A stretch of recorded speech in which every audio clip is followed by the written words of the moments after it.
지리산 국립공원 구조대의 베테랑 대원 강민혁 팀장은 오늘도 여느 때와 다름없이 이른 새벽 산의 전기를 맞으며 하루를 시작했다. 그의 얼굴에는 오랜 산악구조 활동으로 새겨진 잔주름과 햇볕에 그을린 건강한 피부색이 산사람 특유의 강인함을 드러냈다. 무정이 너머로 다급한 목소리가 그의 고요한 아침을 갈랐다. 팀장님, 실종 신고입니다. 26살 남성 박현우. 어제 새벽 천왕봉 방면으로 단독 등반에 나섰다가 연락 두절 상태입니다. 박현우. 민혁은 짧게 한숨을 내쉬었다. 또 젊은 혈기에 경험 부족한 등산객이 사고를 당한 모양이었다. 지리산은 어머니의 품처럼 너그러울 때도 있지만 한순간의 방심은 결코 용납하지 않는 엄격한 얼굴도 가지고 있었다. 특히나 요즘처럼 일교차가 크고 깊은 골짜기에는 아직 잔설이 남아있는 해빙기에는 더욱 그랬다. 마지막 목격 지점은 신고자는 어제 오전 9시경 법계사 인근에서 다른 등산객이 목격했다고 합니다. 신고는 가족 측에서 했고요. 박현우 씨는 평소 등산을 즐기지만 지리산 단독 종주는 처음인 것으로 파악됩니다. 날씨가 좋다고 판단해 무리하게 일정을 잡은 것 같습니다. 민혁은 즉시 출동 준비를 서둘렀다. 배낭에는 비상식량, 구급상자, 로프, 무정이, GPS 단말기 등 필수 장비들이 빈틈없이 채워졌다. 허리춤에는 만일의 사태에 대비한 소형 나이프와 호루라기를 단단히 고정했다.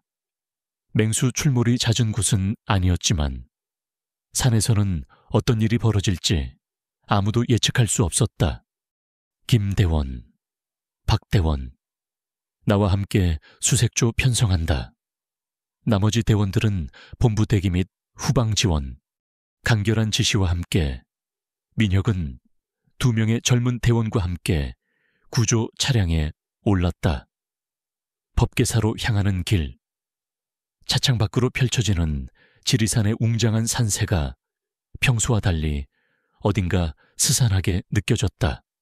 실종자 박현우의 아내는 구조대 사무실에서 거의 실신 직전의 모습으로 남편의 무사귀환만을 빌고 있었다. 그녀의 절박한 눈빛이 민혁의 어깨를 무겁게 짓눌렀다. 희망과 절망이 교차하는 그 표정은 그가 이 일을 하면서 수없이 봐온 것이었지만 익숙해지지 않는 감정이었다. 법계사 주차장에 도착하자 이미 다른 구조대원들이 탐문 수색을 진행하고 있었다. 민혁은 그들로부터 박현우 씨가 향했을 것으로 추정되는 등산로와 예상 이동 경로에 대한 정보를 전달받았다. 박현우 씨는 천왕봉을 목표로 했으며 평소 체력에 자신감이 넘쳤다고 했다. 하지만 그의 아내는 그가 길을 잃을 타입은 아니라고, 무언가 다른 문제가 생겼을 것이라고 불안해했다. 민혁은 수색 경로를 따라 발걸음을 옮겼다. 해발 고도가 높아질수록 공기는 차가워졌고 숲은 더욱 깊어졌다. 며칠 전 내린 비로 땅은 아직 축축했고 나무십 사이로 스며드는 햇살만이 간간히 어둠을 몰아냈다. 처음 4시간 동안의 수색은 별다른 성과가 없었다. 박현우 씨의 흔적은 어디에도 보이지 않았다. 간간히 마주치는 하산객들에게 그의 인상착의를 설명하며 탐문했지만 모두 고개를 저을 뿐이었다. 그러던 중 중년 부부 한 쌍과 마주쳤다. 그들은 잔뜩 겁에 질린 표정으로 산을 내려오고 있었다. 여자는 손에 쥔 등산 스틱을 부들부들 떨었고 남편은 침통한 얼굴로 아내의 어깨를 감싸고 있었다. 혹시 이 부근에서 젊은 남성 등산객을 보셨습니까? 26살 정도의 푸른색 등산복을 입었습니다. 민혁의 물음에 여자가 신경질적으로 고개를 저었다. 사람은 못 봤어요. 하지만 이상한 소리를 들었어요. 저 위쪽에서요. 이상한 소리라뇨. 짐승 소리 같았는데 뭔가 잘못된 소리였어요. 마치 짐승이 아닌 것 같은 짐승 소리요. 여자는 더듬거리며 설명했고 그녀의 남편은 말없이 고개를 끄덕이며 아내의 말에 동조했다.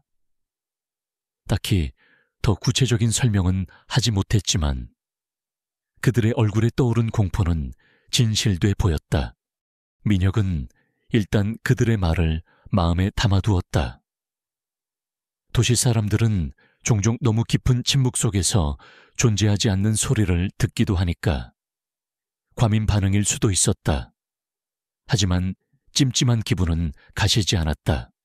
전구 무렵 민혁 일행은 실종자가 마지막으로 목격되었을 가능성이 높은 천왕호 부근에 도착했다. 고요한 호수 표면은 거울처럼 하늘을 비추고 있었고 햇살 속에서도 고산지대 특유의 싸늘한 냉기가 감돌았다. 박현우 씨. 민혁은 몇 번이고 그의 이름을 불렀다. 목소리는 화강간 분지를 가로질러 희미하게 메아리쳤지만 돌아오는 대답은 없었다. 주변을 빠르게 훑어보았지만 텐트도 장비도 야영 흔적도 없었다. 그저 텅 빈 황무지뿐이었다. 바로 그때 민혁은 무언가를 발견했다. 희미한 발자국이었다. 호숫가에서 시작되어 나무들이 빽빽하게 들어선 숲 쪽으로 이어져 있었다. 그를 즉시 사로잡은 것은 발자국의 크기였다. 보폭은 길고 불규칙했지만 분명 사람의 발자국이었다. 하지만 박현우 씨의 것이라고 하기에는 너무나도 컸다. 민혁은 자신의 등산화와 비교해 보았다. 그의 등산화는 280mm였지만 그 발자국은 좋게 10cm는 더 커 보였다. 게다가 발자국의 형태도 어딘가 부자연스러웠다. 일반적인 등산화 자국과는 달랐다. 깊게 파인 발가락 부분은 마치 맨발로 찍힌 것처럼 보였지만 그 크기와 형태로 보아 인간의 맨발일 리는 없었다. 심장이 불길하게 뛰기 시작했다. 이 발자국은 무엇일까? 박현우 씨는 이 발자국의 주인과 마주쳤던 것일까? 어쩌면 함께 있는 것일까? 아니면 민혁은 본능적으로 허리춤의 나이프 손잡이를 확인했다. 맹수나 산짐승이 인간을 괴롭히는 일은 드물지만 드물다는 것이 절대 없다는 의미는 아니었다. 그리고 이 발자국은 그 어떤 알려진 맹수의 것도 아니었다. 이쪽이다.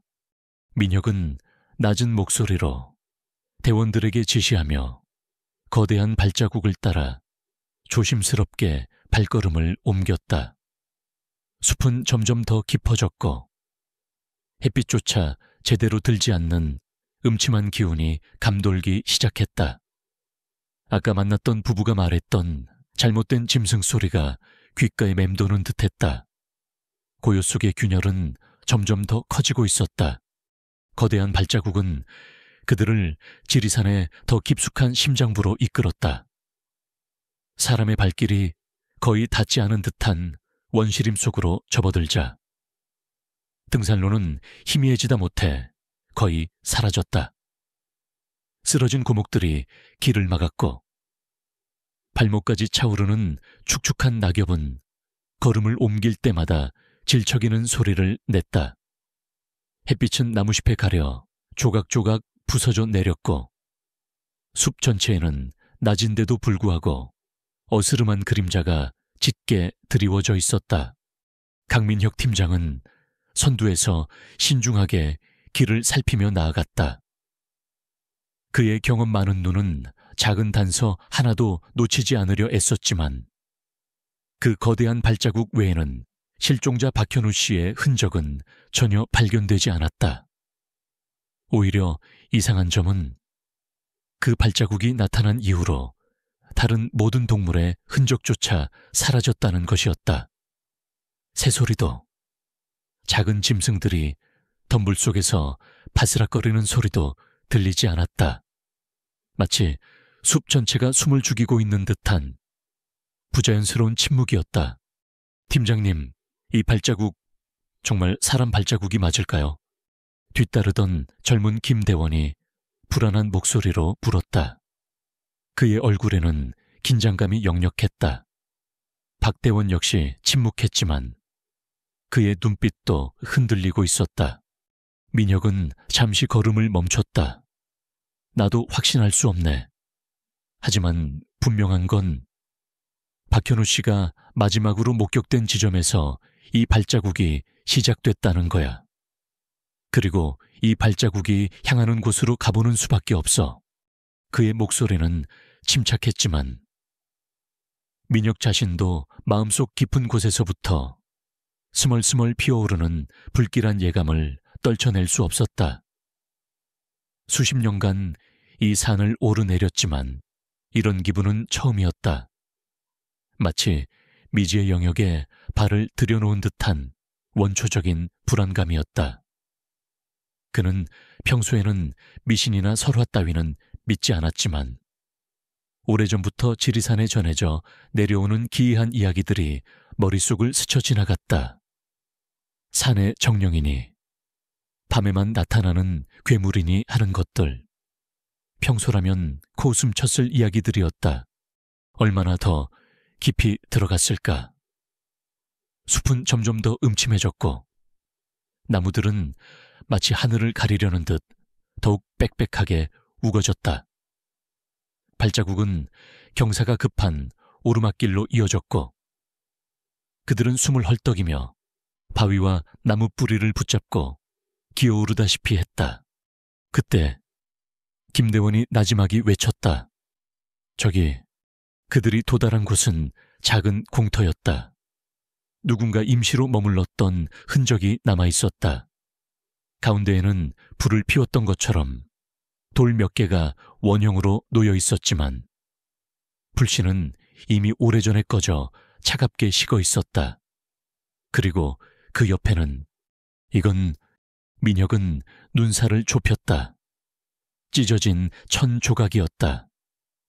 등산객들이 흔히 사용하는 나일론 소재의 천이었지만 박현우 씨의 등산복 색깔과는 달랐다. 그리고 그 옆에는 이상한 모양의 조잡하게 깎아 만든 나무 막대기가 버려져 있었다. 끝부분이 날카롭게 다듬어져 있었지만 일반적인 등산용 스틱이나 도구는 아니었다. 누가, 왜 이런 것을 여기에 버리고 간 것일까? 텐트도, 배낭도, 그 어떤 제대로 된 야영 장비도 보이지 않았다. 마치 누군가가 급하게 이곳에 머물렀다가 황급히 떠난 듯한 인상이었다. 그리고 여전히 박현우 씨의 흔적은 없었다. 오직 그 기이한 발자국만이 공터를 가로질러 반대편, 더욱 짙은 어둠이 드리운 골짜기 쪽으로 이어지고 있었다. 팀장님, 해가 지려면 시간이 얼마 남지 않았습니다. 일단 철수하고 내일 다시 수색하는 것이 어떻겠습니까? 박대원이 조심스럽게 건의했다. 그의 말대로였다. 이미 숲에는 땅거미가 내려앉기 시작했고 이런 상태로 무리하게 수색을 강행하는 것은 위험했다. 대원들의 안전을 책임져야 하는 팀장으로서 당연한 판단이었다. 민혁은 잠시 망설였다. 이성적으로는 박대원의 말이 옳았다. 하지만 그의 직감은 계속해서 속삭이고 있었다. 무언가 아주 잘못되었다고. 그리고 저 골짜기 너머에 그 해답이 있을 것이라고. 실종자의 아내가 떠올랐다. 그녀의 간절한 눈빛을 외면할 수 없었다. 조금만 더 가보자. 저 골짜기 입구까지만 확인하고 철수한다. 그의 결정에 젊은 대원들은 군말 없이 따랐지만 그들의 얼굴에는 불안감이 더욱 짙어졌다. 민혁 역시 긴장의 끈을 놓지 않았다. 그는 무정의를 꺼내 본부의 현재 위치와 상황을 간략히 보고했다. 만약의 사태에 대비하기 위함이었다. 골짜기로 향하는 길은 더욱 험난했다. 발을 헛디디면 그대로 굴러떨어질 듯한 가파른 비탈길이었고 축축한 이끼가 낀 바위들은 미끄러웠다. 공기는 더욱 차갑고 습하게 느껴졌고 어디선가 희미하게, 하지만 분명하게 역한 냄새가 풍겨왔다. 단순한 동물의 사체 썩는 냄새와는 다른 형용하기 어려운 불쾌한 악취였다. 골짜기 안으로 들어서자 마치 다른 세계에 온 듯했다. 빛이 거의 들지 않아 대낮임에도 불구하고 사방은 어둑했고 나무들은 기괴한 형태로 뒤틀려 있었다. 바람 소리조차 들리지 않는 절대적인 침묵이 그들을 짓눌렀다.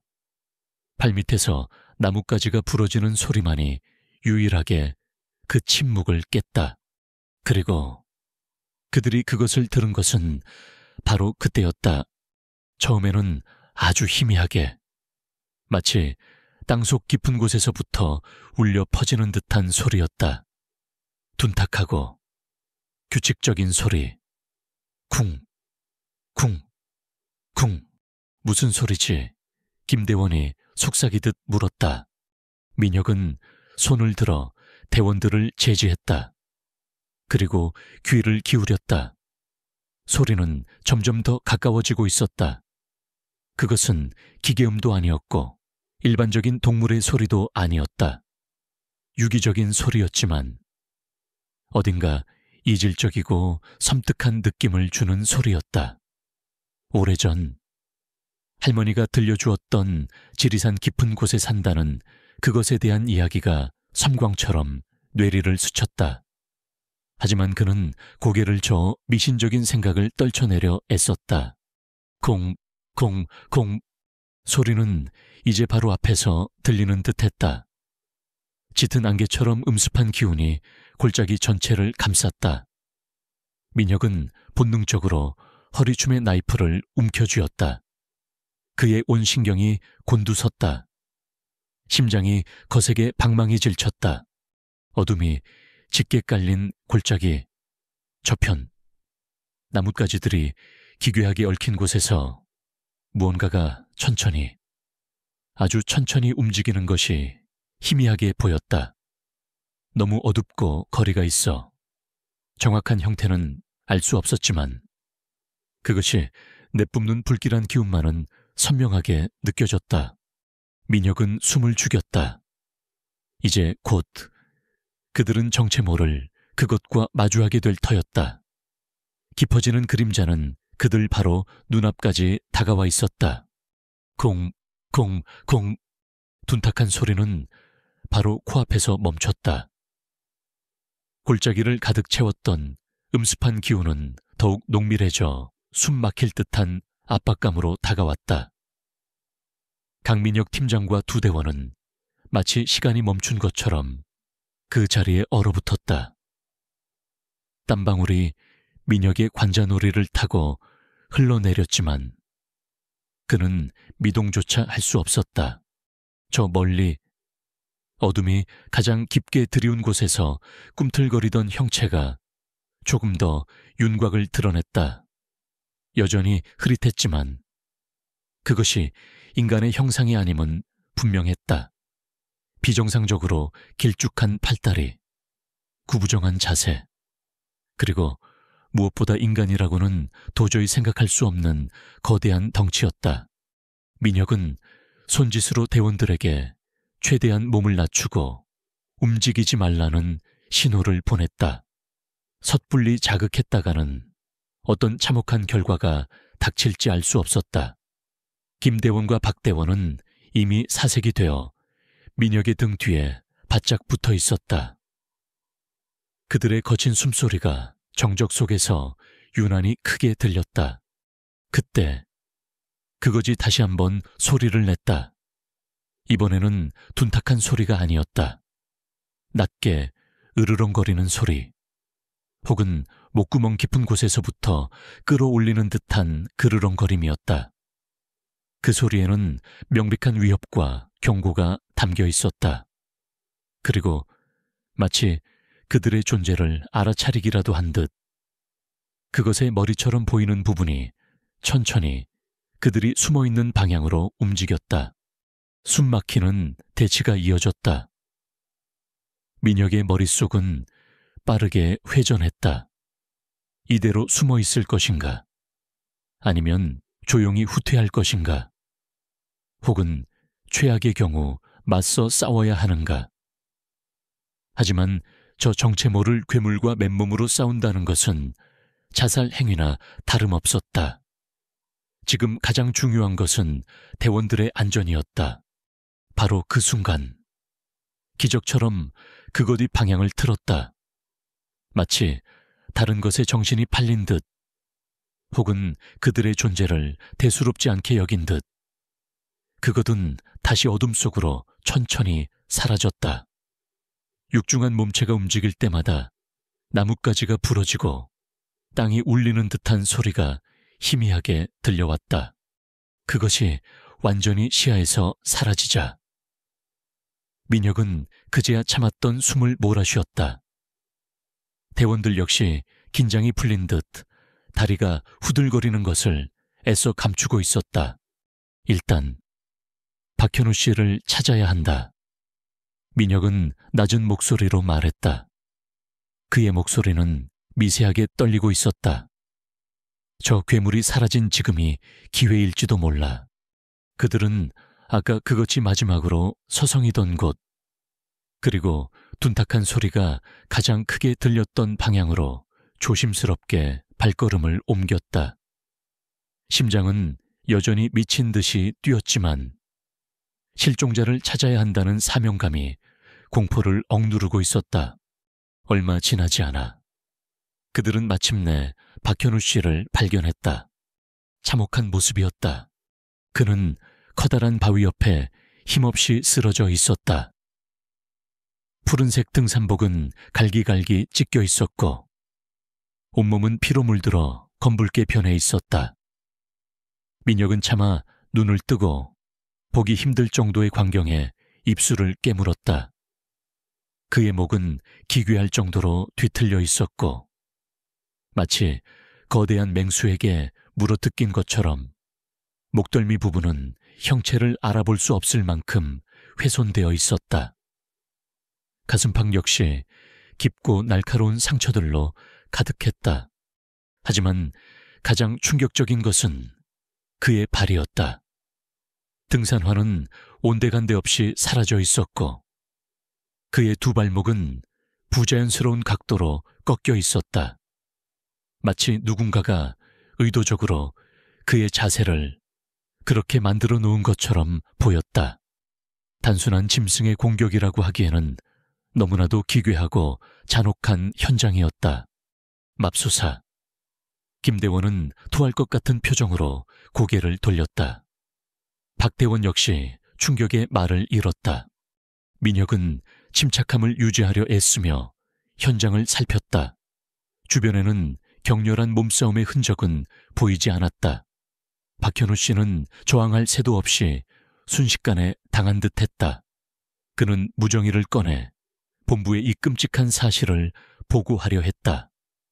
그의 손가락이 무정이 버튼을 누르려는 순간 콩콩콩 바로 등 뒤에서 아까보다 훨씬 더 크고 가까운 거리에서 둔탁한 소리가 다시 울려 퍼졌다.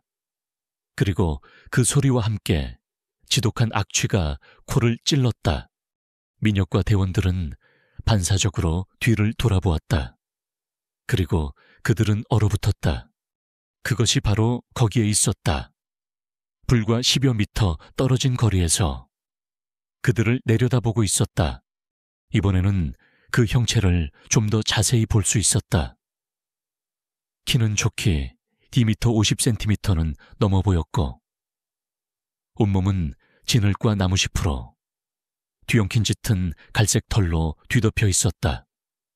나무 껍질처럼 거친 피부가 얼핏 보였다.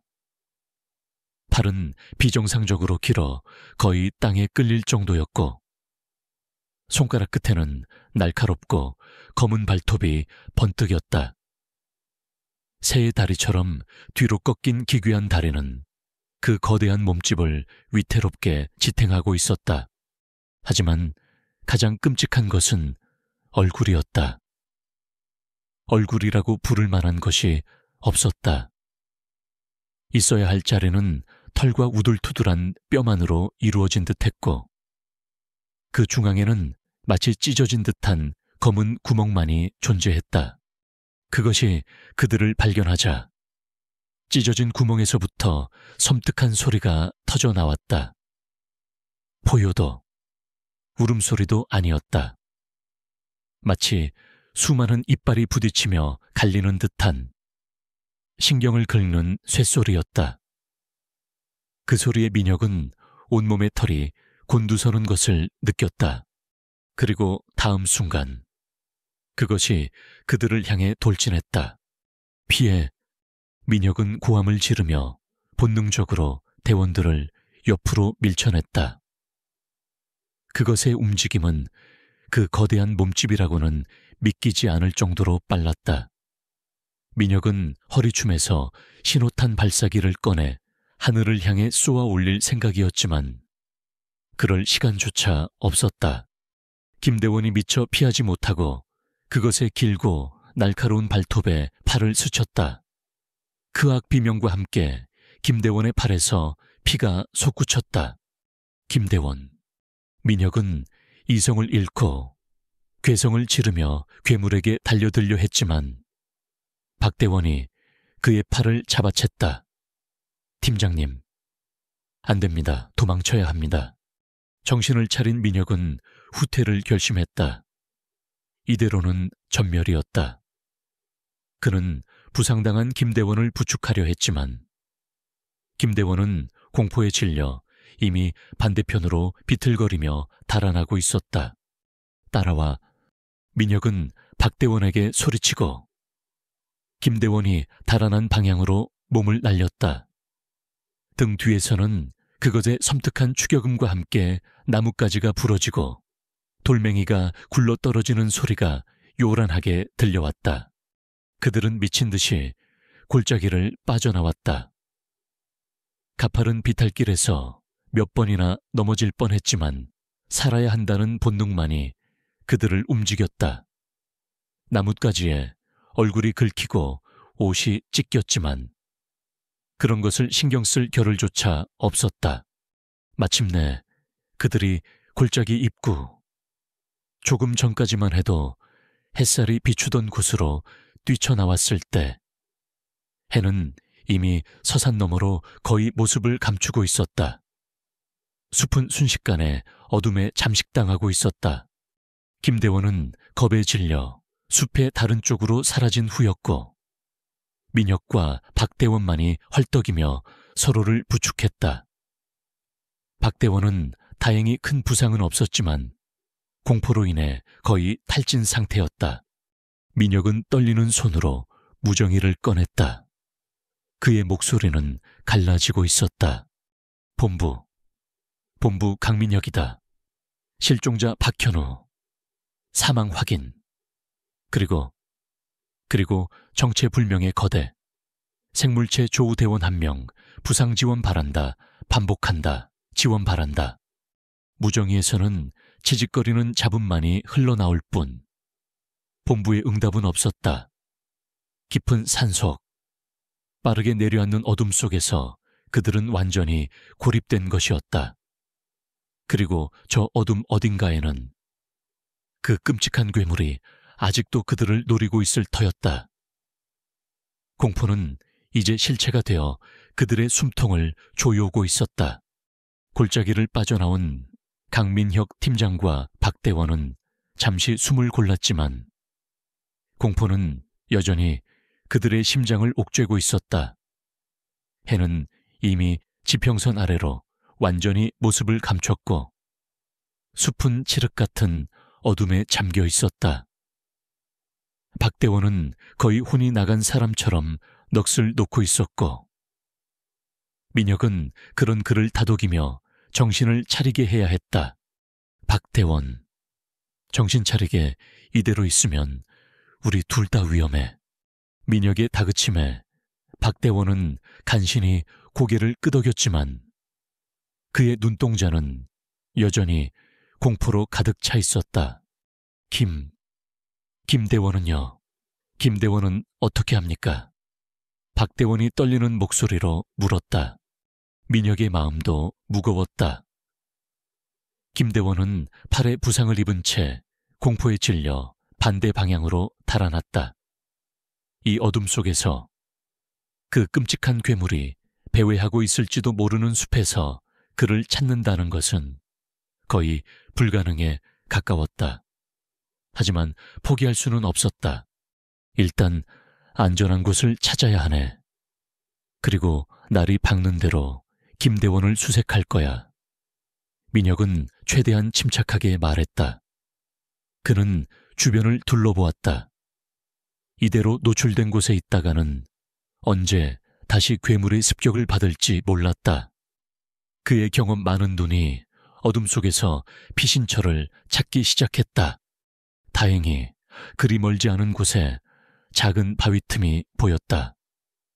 성인 2명이 겨우 몸을 구겨 넣을 수 있을 정도의 비좁은 공간이었지만 일단은 바람과 이슬을 피하고 외부로부터 어느 정도 몸을 숨길 수 있을 것 같았다. 저쪽으로 가자 민혁은 박대원을 이끌고 바위 틈으로 향했다. 그들은 주변의 마른 나뭇가지와 돌멩이들을 모아 틈의 입구를 최대한 가렸다. 완벽한 방어는 될 수 없겠지만 심리적인 안정감이라도 주기 위함이었다. 바위 틈 안은 차갑고 축축했다.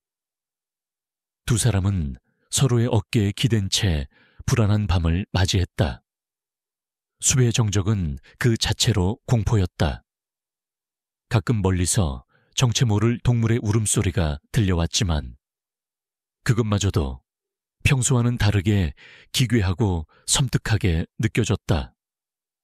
어쩌면 조금 전 그들이 마주쳤던 괴물의 소리일지도 모른다는 생각에 소름이 돋았다. 박대원은 계속해서 작은 소리에도 움찔거리며 불안해했다. 민혁은 그런 그를 진정시키려 애썼지만 그 자신도 곤두선 신경을 가라앉히기 힘들었다. 그의 머릿속에는 낮에 보았던 박현우 씨의 참혹한 모습과 그 괴물의 끔찍한 형상이 계속해서 떠올랐다. 그것은 과연 무엇이었을까? 지리산에 수십 년을 오르내렸지만 단 한 번도 본 적도 들어본 적도 없는 존재였다. 곰이나 멧돼지 같은 맹수와는 차원이 달랐다. 그것은 마치 태고 쪽부터 이 산의 깊은 곳에 숨어 살던 알려지지 않은 포식자 같았다. 시간이 얼마나 흘렀을까? 밖에서 부스럭거리는 소리가 들려왔다. 마른 나무잎을 밟는 소리, 그리고 킁킁거리는 소리. 마치 무언가가 냄새를 맡으며 주변을 배회하는 듯한 소리였다. 민혁과 박대원은 숨을 죽였다.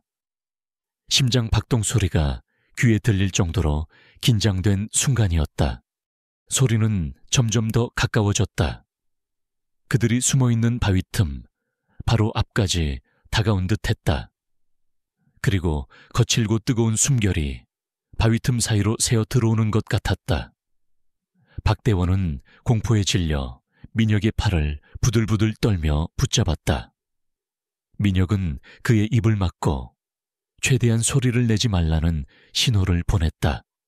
그때 바위 틈 입구를 막아놓았던 돌멩이 하나가 툭 하고 떨어졌다. 두 사람의 심장이 멎는 듯했다. 이제 끝이라고 생각했다. 하지만 다행히도 밖의 존재는 그 작은 소리를 알아채지 못한 듯했다. 혹은 다른 것에 정신이 팔렸는지도 몰랐다. 잠시 후 킁킁거리던 소리와 발소리는 서서히 멀어져 갔다. 그들이 안도의 한숨을 내쉬기도 전에 멀리서 김대원의 것으로 추정되는 희미한 비명소리가 한 번, 그리고 또 한 번 들려왔다. 그리고는 모든 것이 다시 침묵에 잠겼다. 민혁은 입술을 깨물었다. 죄책감과 무력감이 그의 온몸을 짓눌렀다. 길고 긴 밤이었다. 그들은 뜬 눈으로 밤을 지새웠다. 간간히 무정이를 통해 본부에 연락을 시도했지만 여전히 지직거리는 잡음만이 들려올 뿐이었다. 그들은 완전히 고립된 것이었다. 마침내 동쪽 하늘이 희미하게 밝아오기 시작했다. 밤새 그들을 괴롭혔던 정체 모를 소리들도 잦아들었다. 민혁은 조심스럽게 바위 틈 밖으로 고개를 내밀었다. 숲은 여전히 음산했지만 새벽의 차가운 공기가 그의 폐부 깊숙이 들어오자 조금은 정신이 드는 듯했다. 박대원. 날이 밝았네. 이제 김대원을 찾아야 해. 박대원은 밤새 공포에 시달려 헬쑥해진 얼굴로 힘겹게 고개를 끄덕였다. 그들은 바위 틈에서 나와 어젯밤 김대원의 비명소리가 들렸던 방향으로 조심스럽게 발걸음을 옮겼다. 아침 햇살이 나무십 사이로 스며들기 시작했지만 숲은 여전히 음산한 기운을 떨쳐내지 못하고 있었다. 그들은 극도의 긴장감 속에서 주변을 경계하며 나아갔다. 얼마 가지 않아 그들은 처참한 광경과 마주하게 되었다. 김대원의 배낭과 한쪽 등산화가 나뭇가지에 걸린 채 발견된 것이다. 그리고 그 주변 땅바닥에는 격렬한 몸싸움의 흔적과 함께 검붉은 핏자국이 선명하게 남아 있었다. 핏자국은 숲의 더 깊은 곳으로 이어져 있었다. 이런 젠장. 민혁은 낮은 탄식을 내뱉었다. 김대원은 결국 그 괴물에게 희생된 것이 분명했다. 그들이 망연자실하게 서 있을 때 갑자기 등 뒤에서 날카로운 나뭇가지 부러지는 소리가 들렸다. 반사적으로 돌아본 그들의 눈앞에 어젯밤의 그 괴물이 다시 나타났다. 이번에는 더욱 가까운 거리였다. 괴물은 그들을 발견하고는 낮게 으르렁거리며 천천히 다가오기 시작했다. 그 찢어진 듯한 입게는 검붉은 피가 묻어 있었다. 도망칠 곳은 없었다. 그들은 막다른 길에 몰린 것이었다. 바로 그때 민혁의 무정이에서 요란한 잡음과 함께 희미한 목소리가 들려왔다. 혁 팀장, 강민혁, 응답하라. 현재 위치, 지원팀, 진입, 중. 희미하지만 분명한 본부의 목소리였다. 절망의 끝에서 한 줄기 빛이 비추는 듯했다. 하지만 그 빛은 너무나도 멀리 있었다. 그리고 그들 앞에는 피에 굶주린 괴물이 서서히 다가오고 있었다. 피에 굶주린 괴물이 낮게 으르렁거리며 다가오자 강민혁 팀장은 본능적으로 박대원을 뒤로 밀치고 자신이 앞으로 나섰다. 도망칠 곳도 숨을 곳도 마땅치 않았다. 이대로라면 둘 다 꼼짝없이 당할 터였다. 그의 머릿속은 짧은 순간 수많은 생각들이 스쳐 지나갔다. 여기서 죽을 수는 없었다. 어떻게든 살아남아 이 끔찍한 존재를 세상에 알려야 했다. 그리고 박대원을 살려야 했다. 박대원, 내가 시간을 벌 테니 저쪽 능선 위로 뛰어 최대한 빨리. 민혁은 허리춤에서 마지막 남은 신호탄 발사기를 꺼내 들었다. 불을 붙여 괴물의 시선을 교란하고 동시에 멀리서 다가오고 있을지도 모르는 지원팀에게 자신들의 위치를 알릴 생각이었다. 이것이 마지막 희망이었다. 팀장님 안 됩니다. 박대원이 절규했지만 민혁은 단호했다. 이건 명령이야 어서. 민혁은 신호탄의 안전핀을 뽑고 괴물을 향해 겨눴다. 괴물은 여전히 천천히, 하지만 위협적으로 다가오고 있었다. 그 찢어진 듯한 입가에서는 역한 숨결과 함께 만족스러운 듯한 낮은 신음소리가 새어나왔다. 마치 사냥감을 구석으로 몰아넣은 포식자처럼 민혁은 심호흡을 하고 신호탄을 발사했다. 쉭 하는 소리와 함께 붉은 섬광이 어두운 숲을 갈랐고 괴물의 바로 앞에서 폭발하며 강렬한 빛과 연기를 뿜어냈다. 크왕! 예상치 못한 공격에 괴물은 고통스러운 듯 기괴한 비명을 지르며 뒷걸음질 쳤다. 그 거대한 몸체가 잠시 휘청거렸다. 바로 지금이었다. 뛰어! 민혁은 고함을 지르며 박대원의 등을 떠밀었다. 박대원은 눈물을 머금고 비틀거리며 능선을 향해 달리기 시작했다. 민혁 역시 괴물이 정신을 차리기 전에 그 자리를 벗어나려 했지만 괴물의 반응은 생각보다 빨랐다. 연기 속에서 뛰쳐나온 괴물의 날카로운 발톱이 그의 옆구리를 스치고 지나갔다. 극심한 고통과 함께 민혁은 옆으로 나뒹굴었다. 등산복이 찢어지고 살같이 벌어지는 느낌이 생생하게 전해졌다. 하지만 그는 멈출 수 없었다. 고통을 참으며 다시 일어나 비틀거리며 달렸다. 다행히 신호탄에 효과가 있었는지 괴물은 즉시 추격해오지 않고 잠시 주춤거리는 듯했다. 민혁은 박대원을 따라 필사적으로 능선을 향해 기어올랐다. 옆구리의 상처에서는 피가 흘러내렸지만 아드레날린이 솟구쳐 고통을 잊게 했다. 능선에 거의 다다랐을 무렵 뒤에서 다시 괴물의 섬뜩한 포효와 함께 육중한 발소리가 들려오기 시작했다. 괴물이 다시 추격을 시작한 것이다. 그때 그들의 머리 위로 희미하게 무언가 지나가는 소리가 들렸다. 처음에는 바람소리인 줄 알았지만 이내 그것이 헬리콥터 프로펠러 소리임을 깨달았다. 지원팀이 마침내 도착한 것이다. 헬기다 헬기가 왔어. 박대원이 희망의 찬 목소리로 외쳤다. 하지만 헬기는 그들의 바로 위까지 접근하지 못하고 상공을 선회하고 있었다. 지리산의 험준한 지형과 짙은 수목 때문인지 아니면 아직 그들의 정확한 위치를 파악하지 못한 것인지 알 수 없었다. 괴물은 헬기 소리에 더욱 광분한 듯 더욱 빠른 속도로 그들을 추격해왔다. 민혁은 마지막 남은 힘을 짜내 박대원을 끌고 능선 너머로 몸을 굴렸다. 능선 너머는 다행히 비교적 완만한 내리막길이었다. 그들은 거의 구르다시피 하며 아래로 내달렸다. 하지만 괴물 역시 포기하지 않고 그들을 뒤쫓았다. 그 거대한 몸집에도 불구하고 나무와 바위 사이를 날렵하게 헤쳐나오는 모습은 공포 그 자체였다.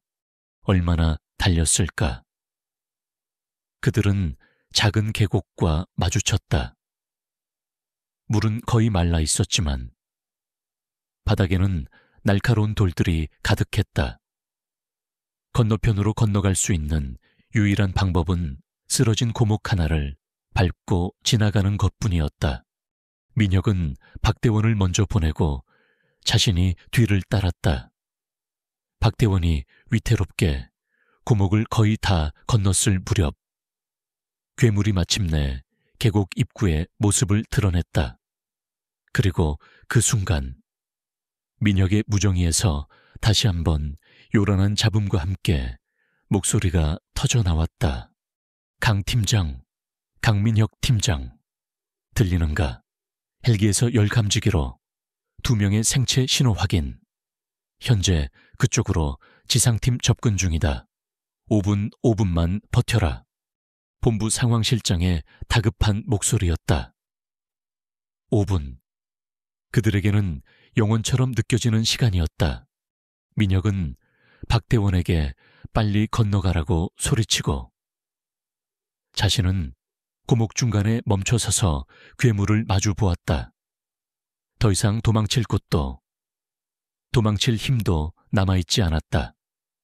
그는 허리춤에서 마지막 비상용 조명탄을 꺼내 들었다. 불을 붙여 괴물의 눈을 멀게 할 생각은 없었다.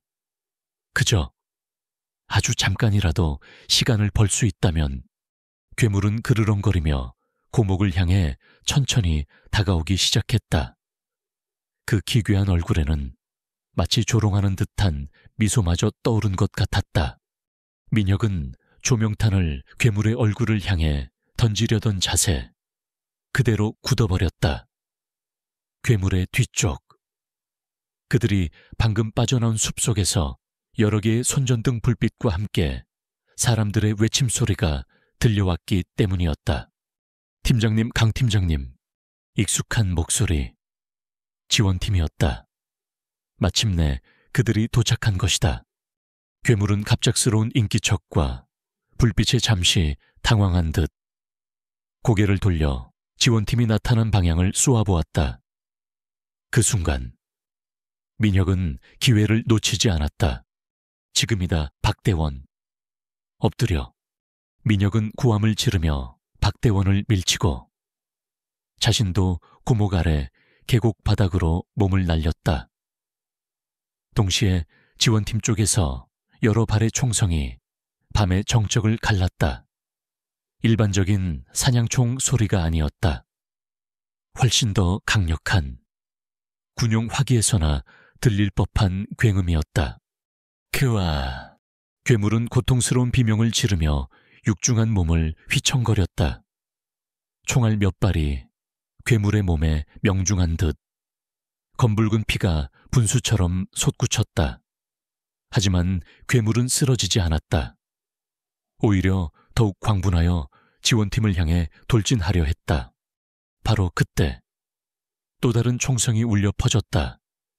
이번에는 단 한 발. 하지만 그 총성은 이전의 것들과는 비교할 수 없을 만큼 강력하고 묵직했다. 마치 대포 소리 같았다. 괴물의 거대한 몸체가 공중으로 떠올랐다가 그대로 바닥에 고꾸라졌다. 괴물은 잠시 버둥거리더니 이내 움직임을 멈췄다. 모든 것이 순식간에 일어난 일이었다. 민혁은 계곡 바닥에서 힘겹게 몸을 일으켰다.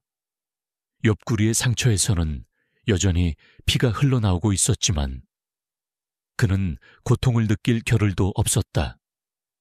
그의 눈앞에는 조금 전까지만 해도 자신들을 공포로 몰아넣었던 괴물이 거대한 몸뚱이를 늘어뜨린 채 쓰러져 있었다.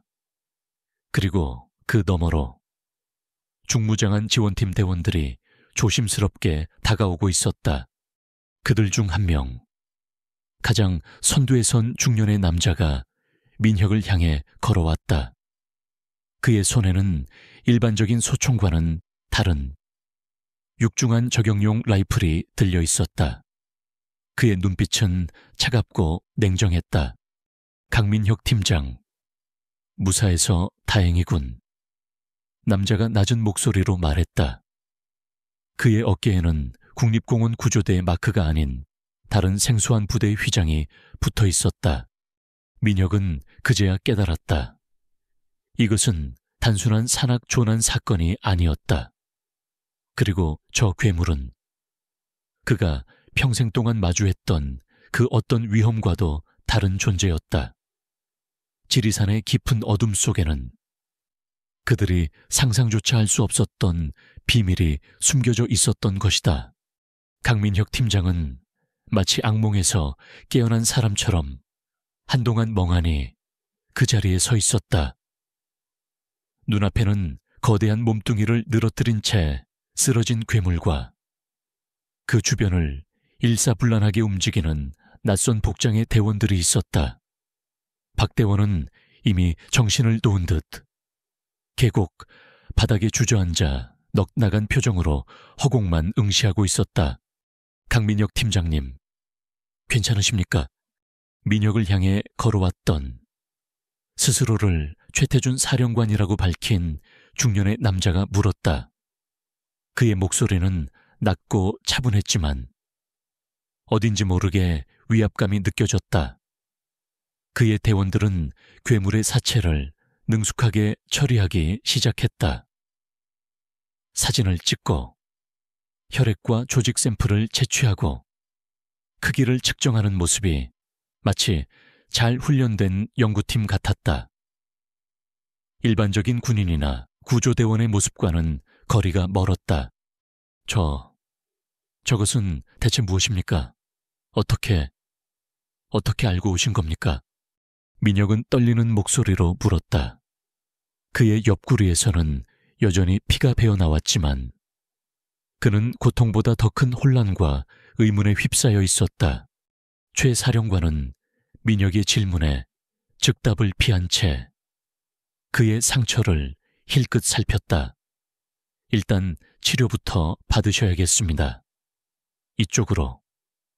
그는 손짓으로 자신의 부대 소속으로 보이는 의료병을 불렀다. 의료병은 신속하게 민혁의 상처를 소독하고 지혈했다. 응급처치였지만 매우 능숙한 솜씨였다. 박현우 씨와 김창식 대원은 어떻게 된 겁니까? 민혁은 박 대원을 가리키며 물었다. 김 대원의 이름은 차마 입 밖으로 꺼내기 힘들었다. 두 분의 시신은 저희가 수습하겠습니다. 강 팀장님과 박정수 대원 박 대원의 이름은 일단 이곳을 벗어나 안정을 취하셔야 합니다. 최 사령관의 목소리는 여전히 감정이 배제된 듯 건조했다. 하지만 저 괴물은 대체 정체가 뭡니까? 저런 것이 지리산에 살고 있었다니. 민혁은 도저히 믿을 수 없다는 듯 중얼거렸다. 최 사령관은 잠시 민혁을 물끄러미 바라보더니 나지막하지만 단호한 어조로 말했다. 강 팀장님, 지금부터 제가 하는 말을 잘 들으셔야 합니다. 오늘 밤 이곳에서 일어난 일, 그리고 당신이 본 그것에 대해서는 공식적으로 다른 설명이 있을 겁니다. 다른 설명이라니요. 저건 명백히 박현우 씨와 김창식 대원은 안타깝게도 산사태나 실족과 같은 불의의 사고로 사망한 것으로 처리될 겁니다. 혹은 이례적으로 공격적인 대형 흑곰의 습격일 수도 있겠지요. 자세한 내용은 추후 정리해서 전달될 겁니다. 민혁은 어이가 없었다. 곰이라고요. 사령관님도 보셨지 않습니까? 저건 곰이 아닙니다. 저런 끔찍한 괴물을 어떻게 곰으로... 강 팀장, 최 사령관이 그의 말을 잘랐다. 그의 눈빛이 순간 차갑게 빛났다. 이것은 국가안보와 관련된 문제입니다. 대중에게 알려져서는 안 되는 일입니다. 불필요한 혼란과 공포를 야기할 뿐입니다. 당신이 오늘 본 것은 당분간, 아니 어쩌면 영원히 기록되지 않아야 할지도 모릅니다. 이것은 더 큰 안정을 위한 불가피한 조치입니다. 민혁은 할 말을 잃었다. 그의 눈앞에서 벌어진 끔찍한 사건들이, 그리고 동료의 죽음이 단순한 사고나 곰의 습격으로 둔갑하려 하고 있었다. 진실을 외면하라는 무언의 압력이 그를 짓눌렀다. 산악 구조대원으로서 그의 신념과 알 수 없는 거대한 힘 앞에서 한없이 무력한 개인의 양심 사이에서 그는 갈등했다. 그들은 곧 헬기를 이용해 산을 내려왔다. 박대원은 여전히 실어증에 걸린 사람처럼 아무 말도 하지 못했고, 민혁은 옆구리의 통증보다 더 깊은 마음의 상처를 안고 있었다. 김대원의 시신은 결국 수습되지 못했다. 괴물이 끌고 간 흔적만이 남아있을 뿐이었다. 박현우 씨의 시신만이 간신히 수습되어 가족의 품으로 돌아갈 수 있었다. 물론 그의 죽음은 불의의 사고로 기록될 터였다. 민혁은 병원에서 며칠간 치료를 받았다. 그동안 몇 차례 정체 모를 사람들의 방문을 받았다. 그들은 최 사령관의 부대 소속인 듯했고, 민혁에게 그날 밤의 일에 대해 아주 상세하게 질문했다. 괴물의 생김새, 행동 패턴, 소리, 심지어 냄새까지. 그들은 마치 괴물에 대한 데이터를 수집하는 연구원들 같았다. 민혁은 그들이 보여주는 흐릿한 사진이나 스케치들을 보며 자신이 본 것과 비교해 설명해야 했다. 그리고 마지막에는 비밀 유지 각서에 서명해야 했다. 그날의 일을 발설할 경우 엄중한 처벌을 받을 것이라는 경고와 함께였다. 박대원은 심리치료를 받고 있었지만 여전히 그날의 충격에서 벗어나지 못하고 있었다. 그 역시 비슷한 과정을 거쳐 비밀 유지 각서에 서명했다고 전해 들었다. 퇴원 후 민혁은 한동안 업무에 복귀하지 못했다. 밤마다 악몽에 시달렸고 지리산을 바라보는 것조차 두려웠다. 그가 평생을 사랑하고 의지했던 산이 이제는 공포와 미지의 존재가 도사리는 위험한 공간으로 느껴졌다. 그는 혼자서 그날의 일들을 되짚어 보았다. 최 사령관의 부대는 대체 어떤 조직일까? 그들은 어떻게 그 괴물의 존재를 알고 있었으며 왜 그토록 신속하고 은밀하게 움직였을까? 그리고 그 괴물은 과연 무엇이었을까? 정말로 지리산에는 알려지지 않은 그런 괴생명체가 살고 있는 것일까? 민혁은 몰래 자료를 찾아보기 시작했다. 지리산과 관련된 오래된 설화나 미스터리한 사건들을 뒤졌다. 하지만 그가 본 괴물과 정확히 일치하는 기록은 찾을 수 없었다. 간혹 지리산의 정령이나 산의 주인에 대한 막연한 이야기들, 혹은 원인을 알 수 없는 실종 사건들에 대한 기록들이 있었지만 그것만으로는 충분하지 않았다. 시간이 흘러 민혁은 다시 구조대 업무에 복귀했지만 예전에 강민혁은 아니었다. 그는 말이 없어졌고 웃음을 잃었다. 동료들은 그가 그날의 사고로 큰 충격을 받았다고 생각했지만 아무도 그에게 진실을 묻지 않았다. 어쩌면 그들 역시 어렴풋이 무언가를 감지하고 있었는지도 몰랐다. 민혁은 종종 창밖으로 지리산의 웅장한 능선을 바라보았다. 한때 경애와 감탄의 대상이었던 그 산은 이제 그에게 풀리지 않는 수수께끼이자 언제 다시 터질지 모르는 공포의 근원이 되어버렸다. 산이 그에게 준 선물은 감당하기에는 너무나도 무겁고 끔찍한 진실이었다. 그리고 그 진실은 거대한 힘에 의해 철저히 은폐되고 있었다. 그는 언젠가 다시 그 어둠과 마주해야 할지도 모른다는 불길한 예감을 떨쳐버릴 수 없었다. 그날의 끔찍한 사건 이후 1년이라는 시간이 흘렀다.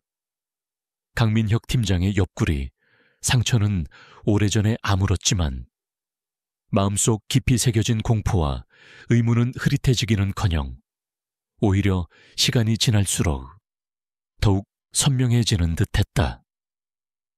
그는 여전히 밤마다 악몽에 시달렸다. 꿈속에서 그는 끝없이 어두운 골짜기를 헤매거나 정체 모를 괴물에게 쫓기곤 했다. 박정수 대원은 그 사건 이후 얼마 지나지 않아 결국 구조대를 그만두었다.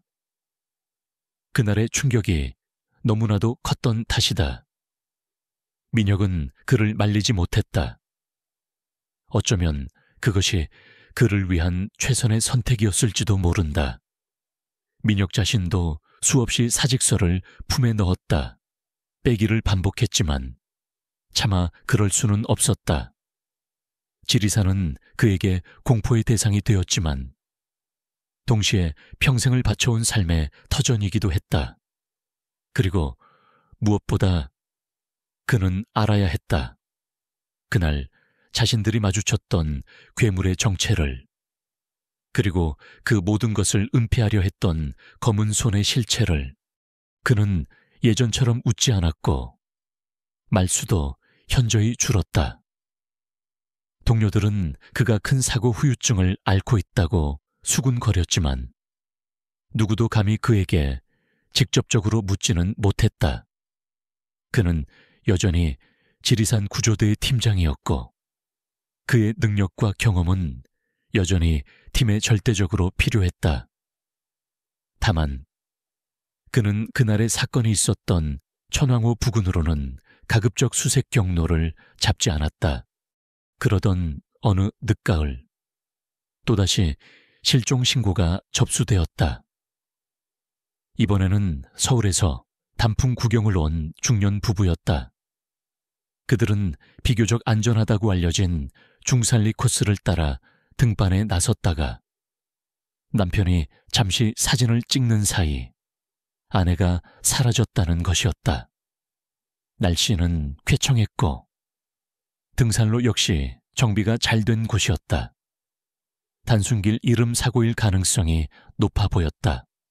민혁은 이번만큼은 제발 평범한 구조 작업이기를 간절히 바랐다.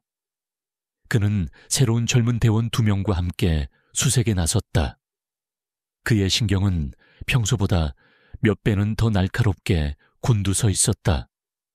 아주 작은 소리, 아주 작은 흔적 하나도 놓치지 않으려는 듯 그의 눈은 숲속을 샅샅이 훑었다.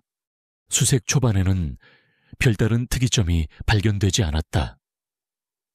하지만 실종된 아내가 마지막으로 목격된 지점에서 조금 벗어난 등산객들의 발길이 뜸한 샛길로 접어들었을 때 민혁의 심장이 차갑게 가라앉았다.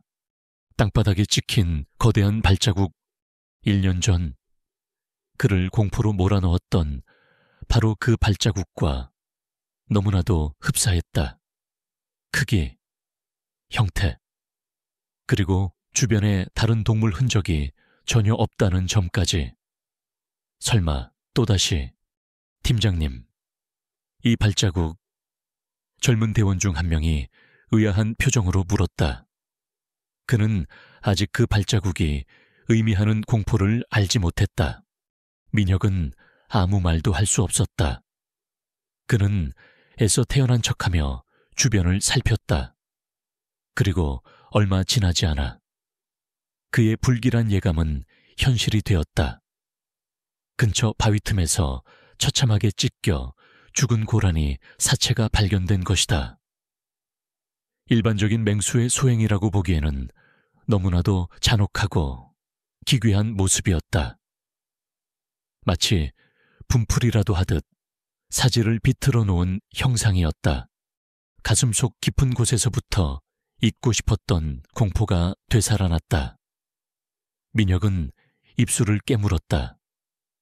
그는 이 사실을 즉시 본부에 보고해야 할지, 아니면 그 보이지 않는 손에게 먼저 알려야 할지 고민했다. 하지만 그에게는 최태준 사령관에게 연락할 방법이 없었다.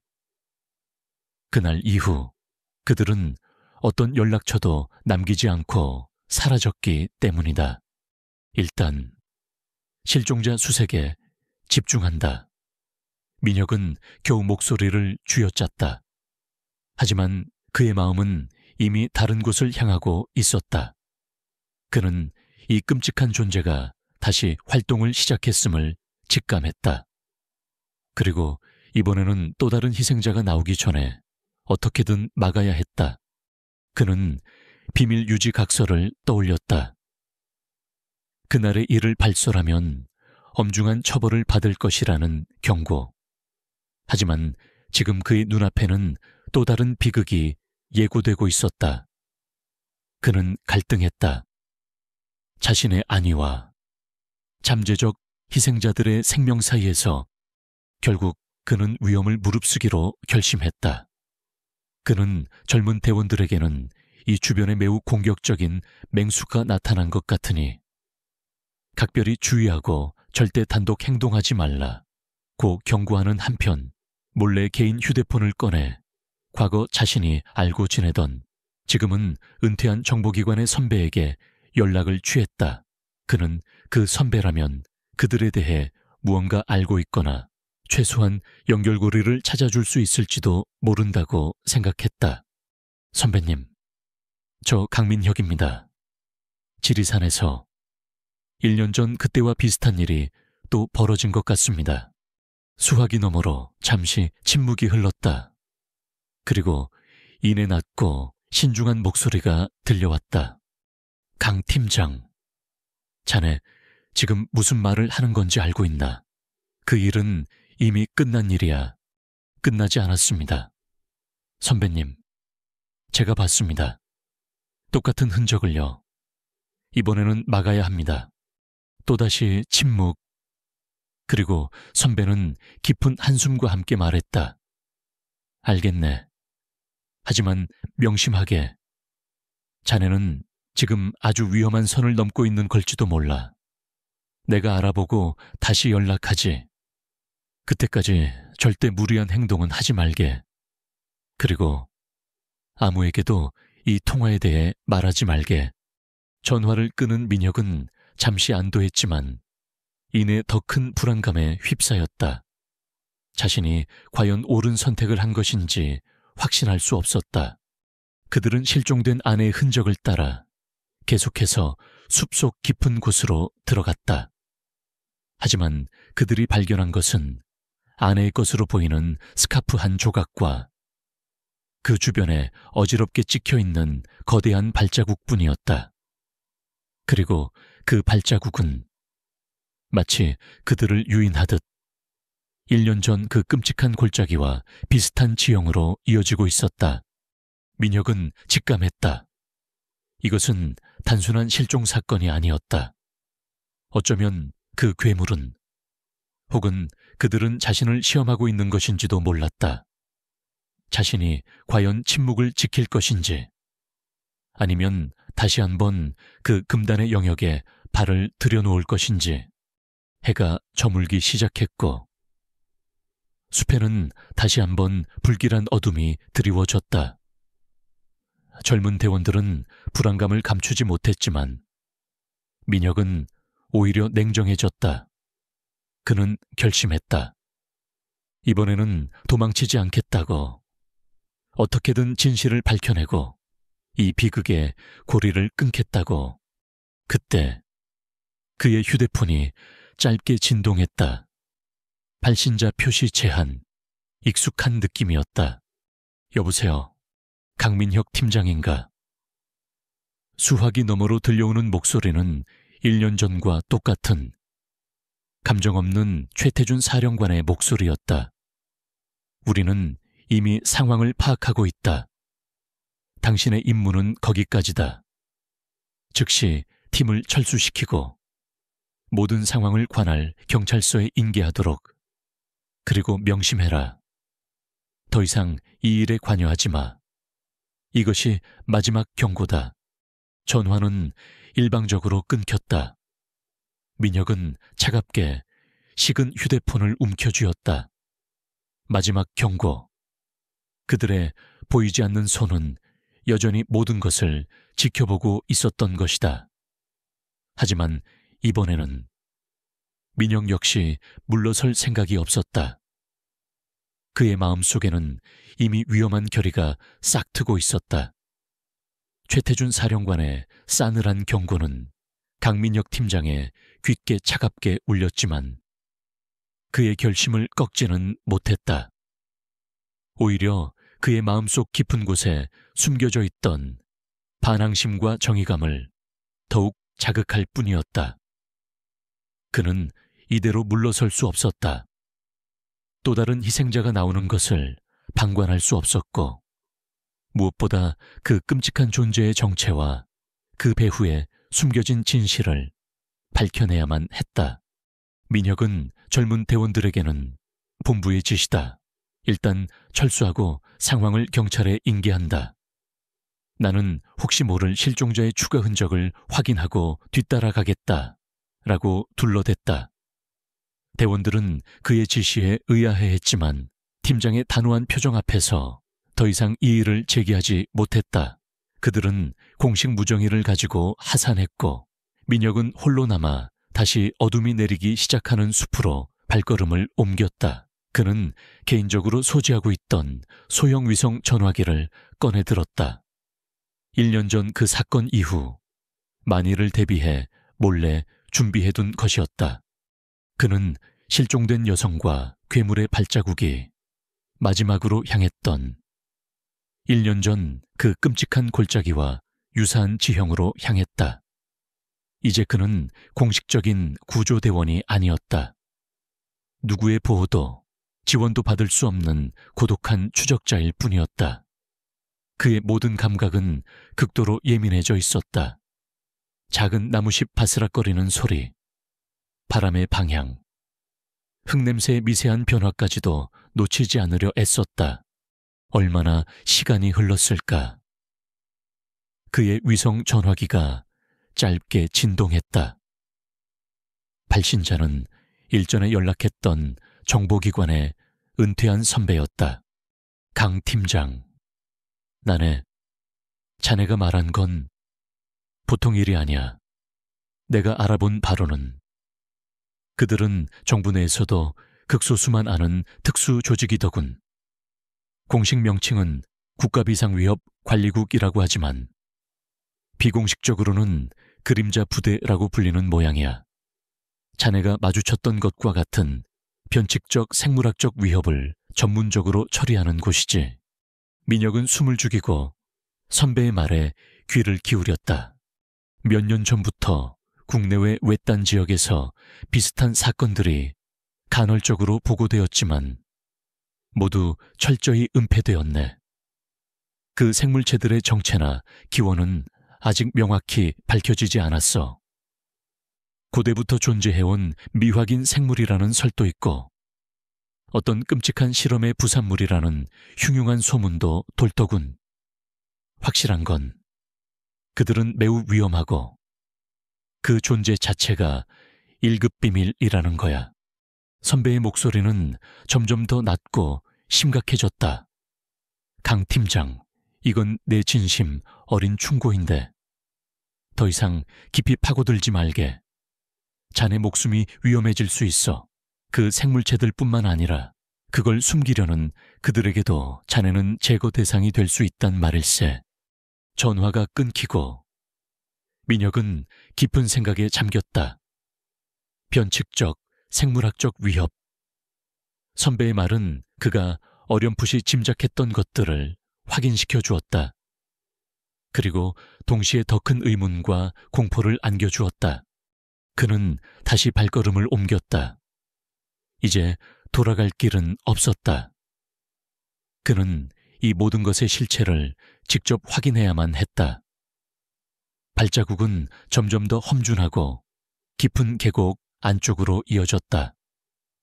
나무들은 더욱 기괴한 형태로 뒤틀려 있었고 공기 중에는 형용할 수 없는 악취가 점점 더 짙어지고 있었다.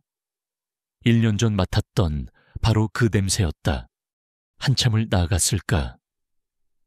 민혁은 발자국이 갑자기 사라진 것을 발견했다.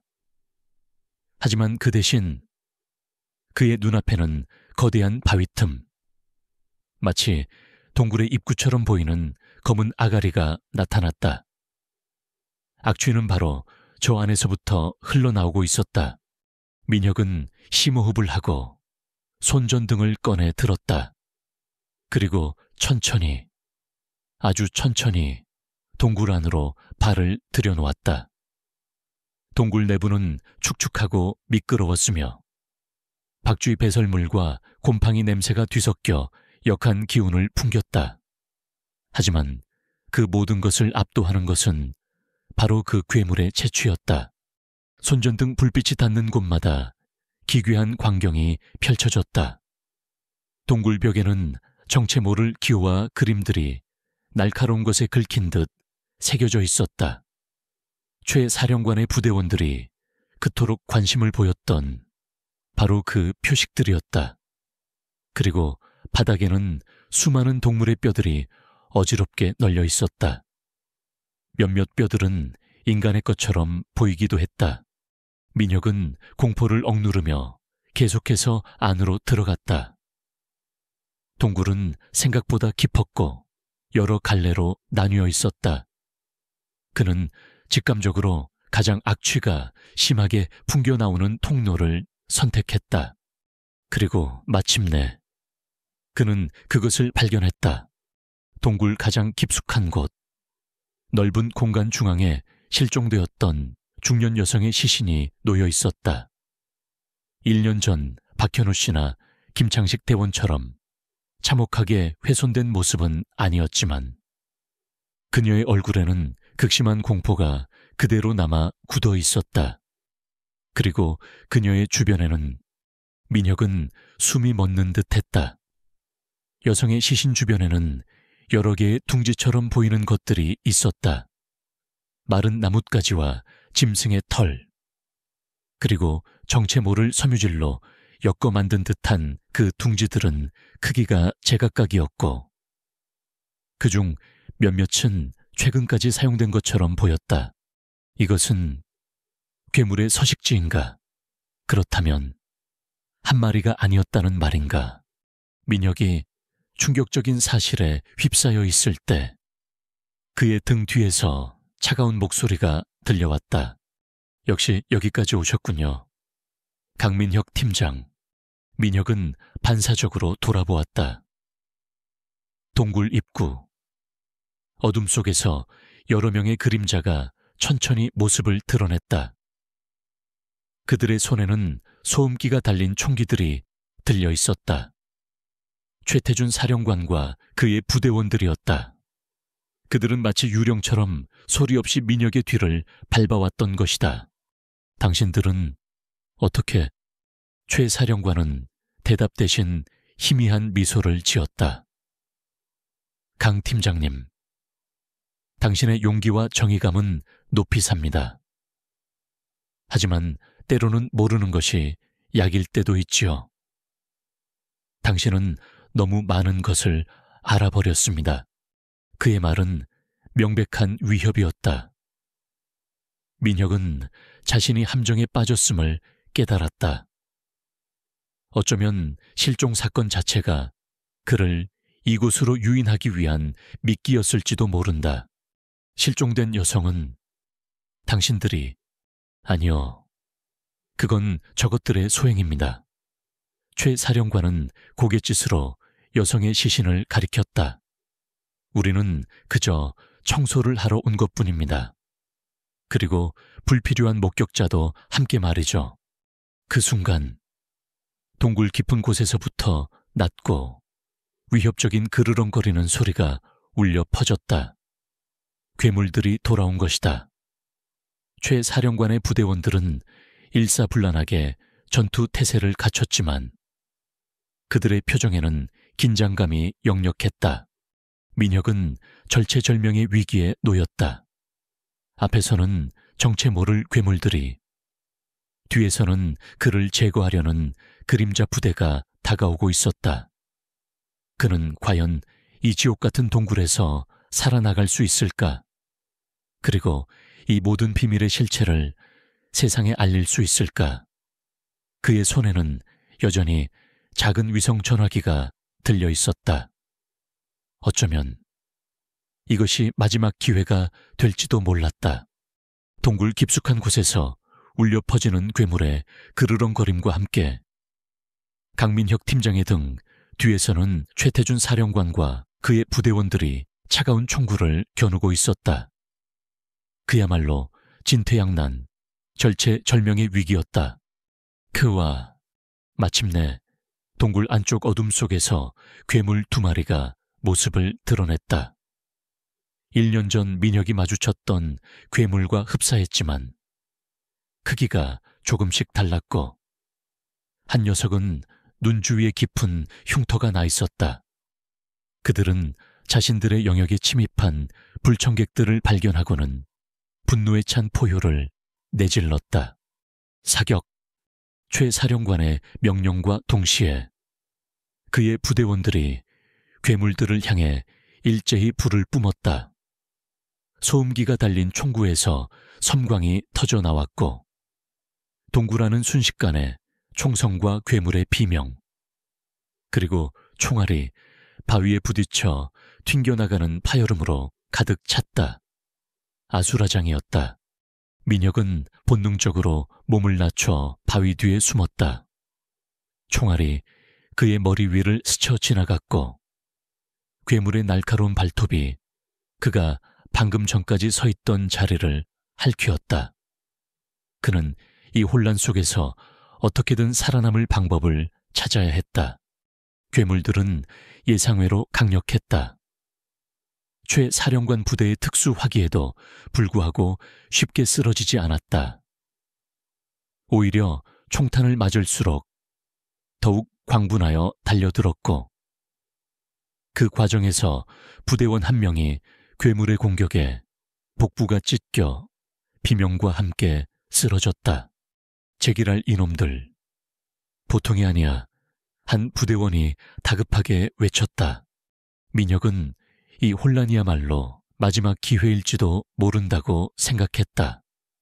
그는 품속에서 위성 전화기를 꺼내 들었다.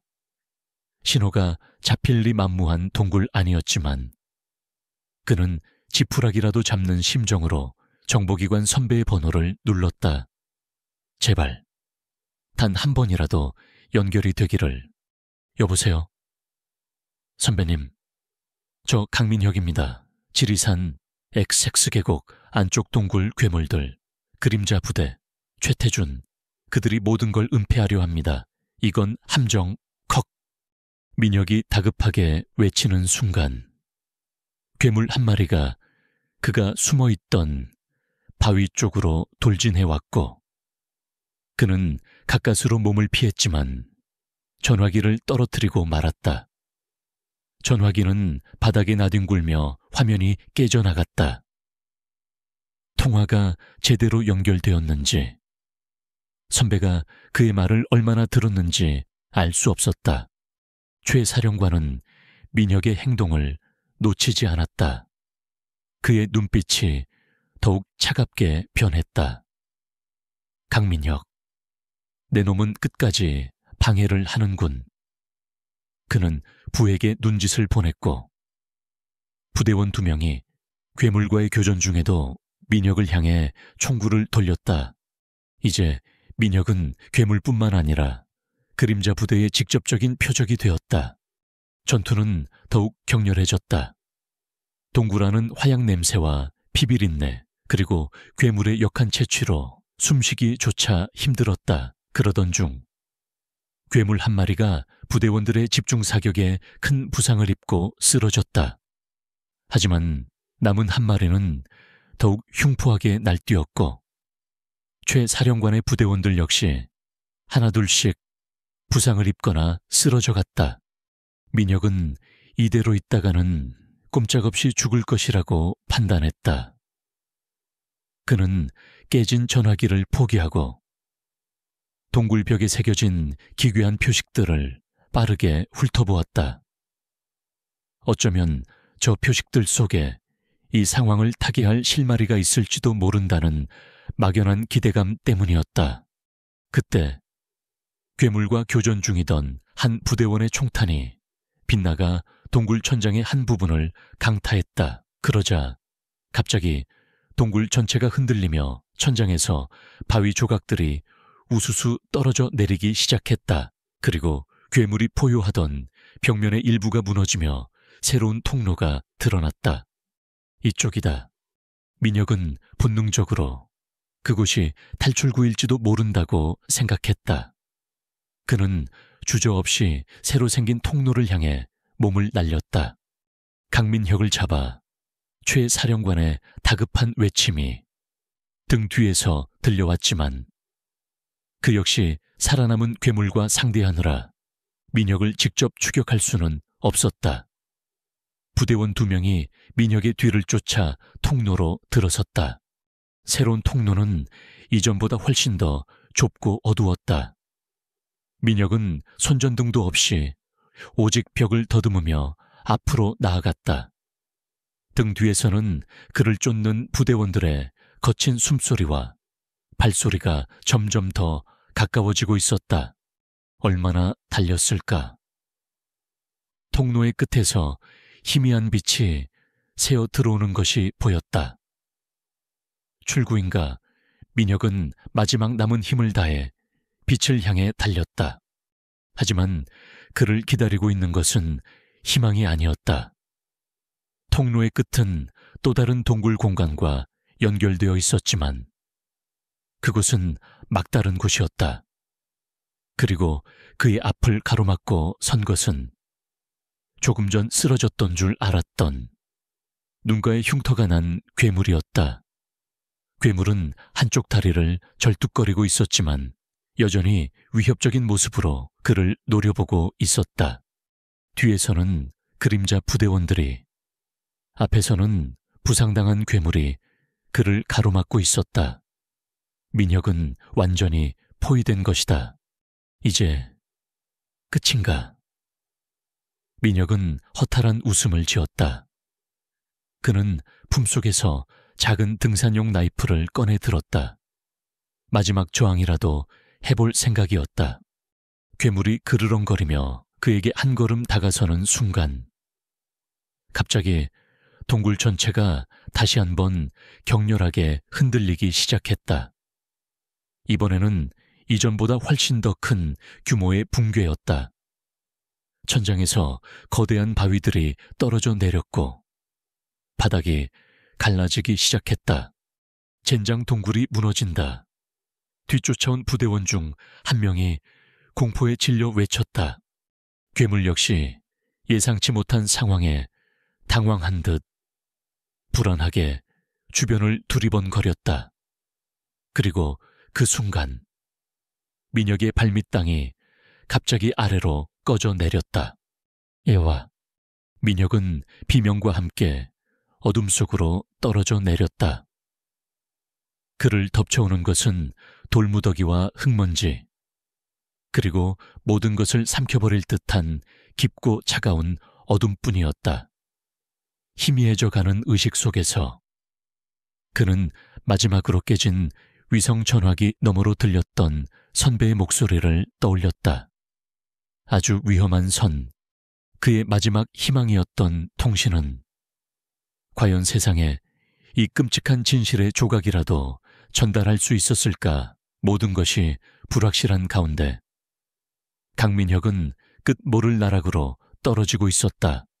강민혁 팀장이 정신을 차렸을 때 그의 온몸은 부서질 듯한 고통과 함께 차갑고 축축한 흙먼지 속에 파묻혀 있었다. 사방은 칠흑 같은 어둠이었고 코를 찌르는 먼지 냄새와 희미한 비비린내가 뒤섞여 숨쉬기조차 힘들었다.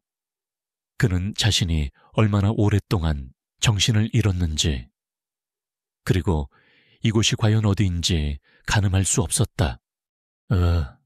신음과 함께 몸을 일으키려 했지만 왼쪽 다리와 옆구리에서 격렬한 통증이 밀려왔다. 동굴 붕괴시 떨어진 바위나 구조물에 부딪힌 모양이었다. 그는 다행히 골절은 아닌 듯 했지만 심한 타박상과 함께 일전에 괴물에게 스쳤던 옆구리 상처가 다시 벌어진 것 같았다. 손을 더듬어 주변을 살폈다. 그의 손에는 차갑고 단단한 바위와 축축한 흙만이 만져졌다. 손전등은 이미 사라진 지 오래였다. 그는 절망적인 심정으로 주머니를 뒤져 간신히 라이터를 찾아냈다. 딸깍. 불꽃이 일자 주변의 풍경이 희미하게 드러났다. 그는 거대한 바위와 흙더미로 둘러싸인 좁은 공간에 갇혀 있었다. 아마도 동굴 붕괴 시 생긴 새로운 지하 공동이거나 기존 통로의 일부가 막히면서 형성된 고립된 장소인 듯 했다. 위쪽으로는 거대한 바위들이 위태롭게 쌓여 있었고 금방이라도 다시 무너져 내릴 듯 아슬아슬해 보였다. 살아남아야 한다. 민혁은 생존 본능을 일깨웠다. 그는 라이터 불빛에 의지해 주변을 조심스럽게 살피기 시작했다. 공기는 희박했고 언제 다시 붕괴가 일어날지 모르는 불안감 속에서 그는 출구를 찾아야만 했다. 얼마나 시간이 흘렀을까. 그는 바위 틈 사이에서 기적적으로 한 자루에 손전등을 발견했다. 최태준 사령관 부대원의 것으로 보이는 군용 손전등이었다. 스위치를 올리자 강력한 빗줄기가 어둠을 갈랐다. 그리고 그 빗줄기 끝에 그는 처참하게 부서진 군복을 입은 시신 한 구를 발견했다. 그림자 부대의 대원이었다. 그는 동굴 붕괴에 휘말려 목숨을 잃은 듯했다. 그의 손에는 여전히 총이 쥐어져 있었고 허리춤에는 소형 무정이가 달려 있었다. 민혁은 잠시 망설였지만 이내 무정이를 챙겼다. 어쩌면 이것이 마지막 탈출의 실마리가 될지도 몰랐다. 그는 죽은 대원을 향해 짧게 묵념을 올리고 다시 길을 나섰다. 새로운 통로는 미로처럼 복잡하게 얽혀 있었고 언제 무너질지 모르는 불안정한 구조였다. 그는 몇 번이나 길을 잘못 들어 막다른 곳에 다다르기도 했고 아슬아슬하게 낙석을 피하기도 했다. 부상당한 다리는 점점 더 무거워졌지만 그는 포기하지 않았다. 그러던 중 그는 희미하게 바람이 새어 들어오는 소리를 들었다. 그리고 아주 미약하지만 바깥 세상의 냄새가 느껴졌다. 출구가 가까워지고 있는 것이다. 민혁은 마지막 남은 힘을 다해 소리가 들려오는 곳으로 향했다. 그리고 마침내 그는 좁디 좁은 바위 틈 사이로 새어나오는 한 줄기 햇빛을 발견했다. 그는 거의 기다시피 하여 바위 틈을 빠져나왔다. 눈부신 햇살이 그의 얼굴 위로 쏟아졌고 그는 한동안 눈을 제대로 뜰 수 없었다. 그가 빠져나온 곳은 원래의 동굴 입구에서 한참 떨어진 지리산의 또 다른 외딴 능선이었다. 동굴 붕괴로 인해 지형이 완전히 바뀌어버린 듯했다.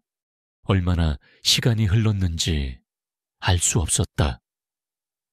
하루가 지났을까? 아니면 이틀이 지났을까? 그는 극도의 탈진 상태였지만 살아남았다는 안도감에 잠시 정신을 놓을 뻔했다. 그는 그림자 부대원의 무정이를 꺼내 작동시켜 보았다. 다행히 아직 전원이 남아 있었다. 그는 조심스럽게 주파수를 맞추며 혹시 모를 신호를 잡아보려 애썼다. 하지만 무정이에서는 아무런 소리도 들리지 않았다. 그들 역시 동굴 붕괴로 인해 큰 피해를 입었거나 이미 철수한 후일지도 몰랐다. 민혁은 이제 어떻게 해야 할까? 그가 목격한 끔찍한 진실을 세상에 알려야 할까 하지만 최태준 사령관의 경고가 귓고에 생생했다.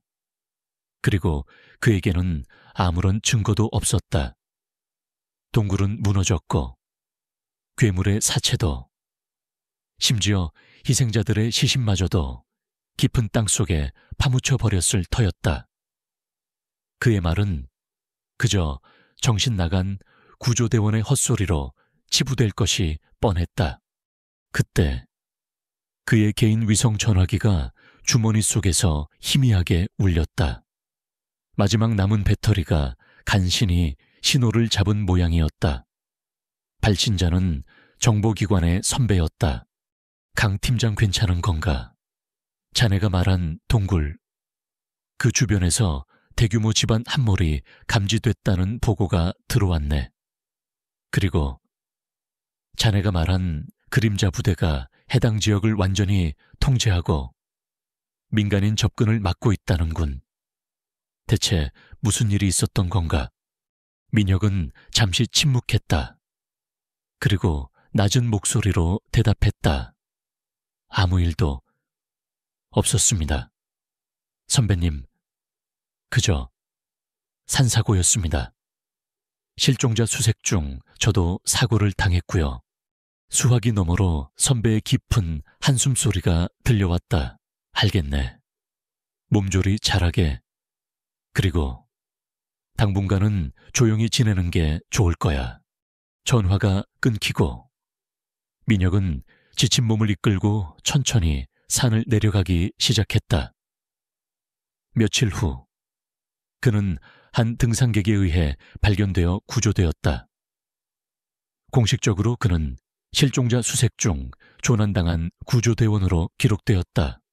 지리산 XX 계곡에서 일어난 대규모 집안 함몰 및 유독가스 누출, 이것이 공식적인 사고 원인이었다로 인해 몇몇 등산객과 구조대원이 사망하거나 실종되었다는 뉴스가 짧게 보도되었을 뿐, 그날의 진짜 진실은 깊은 어둠 속에 묻혔다.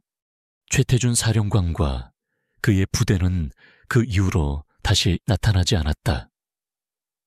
그들이 괴물들을 완전히 소탕했는지 아니면 또 다른 곳에서 암약하고 있는지 민혁은 알 수 없었다.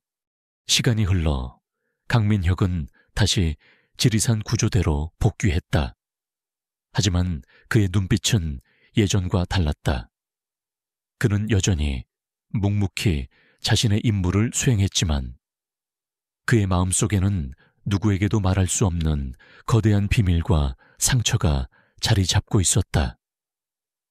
그는 종종 밤하늘 아래 홀로 지리산의 검은 능선을 바라보곤 했다. 그 산은 여전히 아름답고 웅장했지만 이제 그에게 지리산은 더 이상 예전의 지리산이 아니었다. 그곳은 인간의 오만과 무지를 비웃듯 태고의 비밀과 알려지지 않은 공포를 품고 있는 거대한 존재였다. 그는 언젠가 다시 그 어둠과 마주하게 될지도 모른다는 예감을 떨칠 수 없었다.